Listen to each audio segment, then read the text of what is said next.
मस्त. पण ना आपले जे मित्र आहेत, पत्रकार मित्र आहेत, अजय परचुरे भाऊ आपला. येस, त्यांनी एक सुंदर लेख लिहिलाय फेसबुकवर राजा शिवाजीला घेऊन, की चित्रपट रिलीज तर होऊ द्या, मग तुम्ही त्याला नावं ठेवा.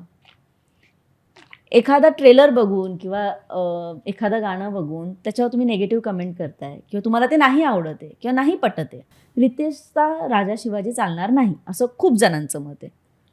पण तुम्ही पाहिलाच नाहीये ना अजून चित्रपट, तुम्ही त्याच्या आतली मेहनत नाही पाहिली, तुम्ही ती गाणी नाही पाहिली आहेत अजून सगळीच, तुम्ही पूर्ण चित्रपट नाही पाहिलाय. तुला काय वाटतं की फक्त ट्रेलर बघून काही प्रेक्षक इतके रिॲक्ट होतात आणि मग त्यातलेच काही प्रेक्षक असतात जे इन्फ्लुएन्स होतात. काही प्रेक्षकांच्या कमेंट्स, म्हणजे हे कमेंट्स इतके नेगेटिव्ह आहेत ना, मग हे सगळं वाईटच असणार आहे. तुला काय वाटतं या सगळ्या विषयाला येऊन? नाही म्हणजे कमेंट्सवर आपण गेलो असतो तर मग आपण आयुष्यात काहीच करू शकलो नसतो. म्हणजे आपल्या एका चांगल्या फोटोखाली पण वाईट चांगलं येतात ना.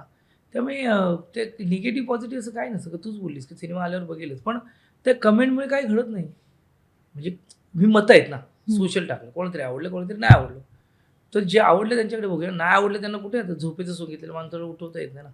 तसं त्यांना ते त्यांचं मत आहे ते त्यांनी मांडलं, पुढे जाऊया आपण. कोणतरी आवडलं आपण थँक्यू बोलतो, कोण नाही आवडलं थँक्यू बोलतो, चला पुढे जातो. आपण त्याच्यावर चर्चा करत बसण्याचा अर्थ नाही आहे. कारण तू म्हटल्यापर्यंत जी मेहनत घेतली, जी गोष्ट घेतली ती येऊ दे. आल्यानंतर चालेल किंवा नाही चालेल ना. आता तो आवडलं, खूप लोकांना आवडलं तर चालेल, नाही नाही आवडलं नाही आवडलं तर नाही चालणार. पण ते हे आत्ता जे चाललंय ना त्याला कोणीच मी तर लक्षात देत नाही अशा कमेंटना. तर तू मला असं वाटतं की तू तुझं काम करतोयस, तुझ्या कामाने पुढे चाललायस, तू काम करत राहा. एक खूप त्या पर्टिक्युलर सिनेमाबद्दल काय का रितेश सरांचा सिनेमा आहे, छत्रपती शिवाजी महाराजांबद्दल सिनेमा केलेला आहे, तर तो सिनेमा येऊ दे. तू म्हटल्याप्रमाणे तो कसा झालाय बघा, आपण त्याच्यावर बोलू. पण ह्या कमेंट्सबद्दल आपण जास्त रिॲक्ट करण्यात काय अर्थच नसतो. तुला मला असं वाटतं की त्यांनी त्यांचं मत म्हटलं गेलं पुढे, त्यांना नाही आवडलं की तुला त्याला आवडलं त्याला. आणि मग तुला माहिती आहे का, आपण म्हणजे खूप वेळा होतं आपलं काही नसतं, आपण आपलं काम केलं, आपण ते प्रामाणिकपणे. हे सगळं का होतं, आपण मायबाप रसिक प्रेक्षकांचं मनोरंजन करावं म्हणून होतं. ह्याच्या अगोदर पण 4-5 सिनेमे मराठी आले, ते चाललेत नाही चाललेत ना. हा सिनेमा येणार, हा दो चालेल किंवा दो नाही चालणार, तो त्या सिनेमाचं नशीब आहे. त्या प्रोसेसने लोक पुढे जात आहेत. एखादा पिक्चर आला ना की त्याच्यावर समजा अंकिता लिहिलं असं असं, मग सिद्धार्थ असं असं, मग त्या कमेंट करायला तेच लोक भांडत बसतात माहिती आहे त्यांच्यामध्ये. कारण त्यांना काय आहे, त्यांना त्यांचं मत त्यांचं मत तिथे मांडायचं. कारण तो सोशल मीडिया आहे, ओपनली मांडलं, आपण नाही जास्त लक्ष द्या त्याच्याकडे. म्हणजे मला असं वाटतं की जो तिकीट काढून थिएटरमध्ये जाईल, पैसे देऊन तो पिक्चर बघून येईल, त्याला जर नाही आवडलं ओके, नाही आवडलं ओके, त्याला हक्क आहे बोलण्याचा. आम्ही नंतर छान करू काहीतरी, किंवा आवडणार आहे मस्त पिक्चर असं होऊ शकतं ना. इतकं अगदीच. सिंपल आहे.